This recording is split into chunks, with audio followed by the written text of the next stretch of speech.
All right, welcome back, everybody. Time now for Kara's Cures, and today we're talking about 7 steps you can take to become a master communicator. Yeah, here in our studio is best-selling author and communication coach and Broadway star Renée Marino. Thank you so much for being with us. Thank you for having me, Karen Scott. I'm just so delighted by your career path. I mean, it's just remarkable. Dance captain for Pretty Woman on Broadway, and then all of a sudden you're like, I'm changing my life. I'm going to write a book. This is just remarkable. Thank you, Scott. I was at a point in my life where I was so grateful having my beautiful Broadway and film career, and I said, I'm ready to activate my other gifts. I was always a writer. I wanted to write a book, and I said, I'm going to write this book, get it finished, get it published, and start coaching. Start coaching. Well, I mean, because so much of what you're doing is innate to you, but you're on Broadway, you're doing all these things, and we all have to be master communicators, right? Yes. Whether we're on TV or you're communicating with your boss or your child's principal, there's some methods. And I love that you've tried to break this down for us. You have 7 steps in the book. And also, you're addressing why a lot of us are afraid of artificial intelligence. And tell us first, you say AI will never replace human communication. Why do you believe that? Artificial intelligence is such a gift. It's important that we remember that artificial intelligence is not emotional intelligence. And human beings are meant to connect from those emotions, from our heart. So we want to lean into creating those genuine connections in our life, because everything starts with communication. And when we learn to master this skill, we become limitless. So, could we talk about the 7 steps? Yeah. Let's do it. Let's do it. We even have a graphic because you can remember it. It's called Connect, right? Connect. But your book, just in case people want it, it's out now. It's called Becoming a Master Communicator, Balancing New School Technology with Old School Simplicity. And this is your Connect message. Number 1 for the C is communication with yourself. What do you mean? Yes, communication with self. First and foremost, this sets the framework, the foundation for all of our external communication. Having that clear and honest communication with yourself first. Okay, that's very interesting. So we kind of need to know our gifts, know our strengths, and know our weaknesses. Yes, for sure, for sure. So then what's O? Own who you are, baby. Yeah. Own who you are, and that means be the same you that people meet in person, the same you who shows up through your texts and your emails, and the same person who shows up on social media. I think that's the nicest compliment Karen and I get, is when we go out, they're like, you're just like you are on TV. Yes. Yeah. You know, People like, ask me all the time, is Scott really that way? I say, oh yeah, you can't fake that. That's beautiful. But it really is a compliment, and in this beautiful digital landscape we live in, it's so easy to hide behind our digital screens and use them as masks. Right. But when you get a compliment like that, that's a good time to say, good job. And this is something else I think as a journalist I relate to, but N is nail down your information. Yes, Kara, you get this. You don't want to communicate and not know your facts.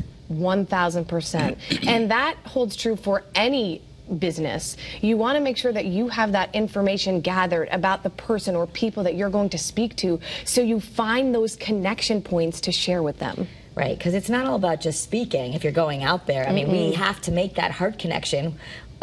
So that we're communicating so much more than just words. So, but next you have to next level storytelling. Yes, human beings since the dawn of time have connected through stories.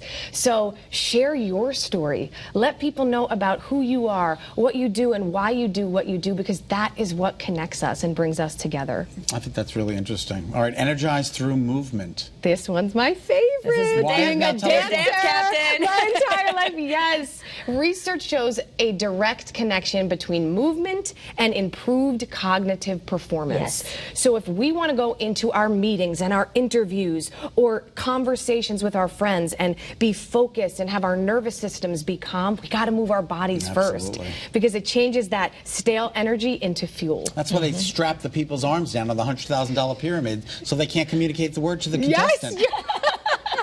No, but it's true, and we do this. We know this naturally with children now. Educators are having them do brain breaks before math, and let's dance and get silly before we have to focus. But we didn't change. We just grew up. We still need to move to get ourselves going. So if you're nervous about a meeting, maybe go walk really quickly around the office building before you go in or something. For sure. Okay. For sure. Complete listening is next. Oof. This is so vital.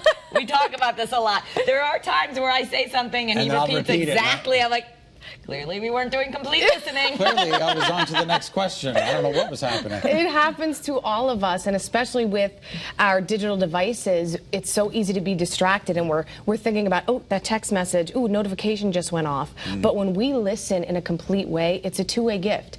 We give the person speaking an open platform to be heard, and we ourselves gain the gift of learning something new, gaining a new perspective, or what I think is most beautiful, realizing we are more alike than we are different. Absolutely. Isn't that And the lastly, talk from your heart. Yes. This is, people don't realize this, but this really is, in many wisdom traditions, this is actually where our power is, not so much up here. Like, we are resonating in ways we don't even understand when we're coming from your heart. Yes, beautifully said, Kara. I love that. So I'm going to take a note on that after I watch this back.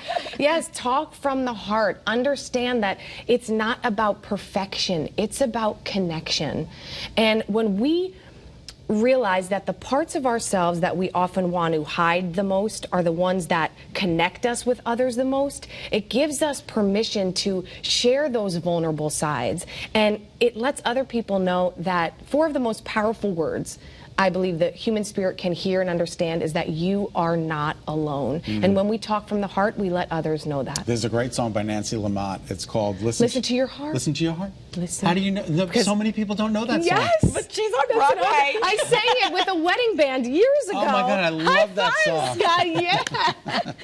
That is a great song. If you're out there, Nancy Lamott, Listen to My Heart. It's just a great song. Beautiful. So we're going to take a deeper dive, and I want to be able to do some live coaching with you about like real life scenarios. We have Kara's Cures, the show, which is also a podcast on your favorite platform. Please download it. You'll get to hear more about this conversation, and we can really dive deep because a lot of good things coming up for people starting new things in the fall, but we want to be master communicators. Yes. And the book is available everywhere. Everywhere. Okay. You got it.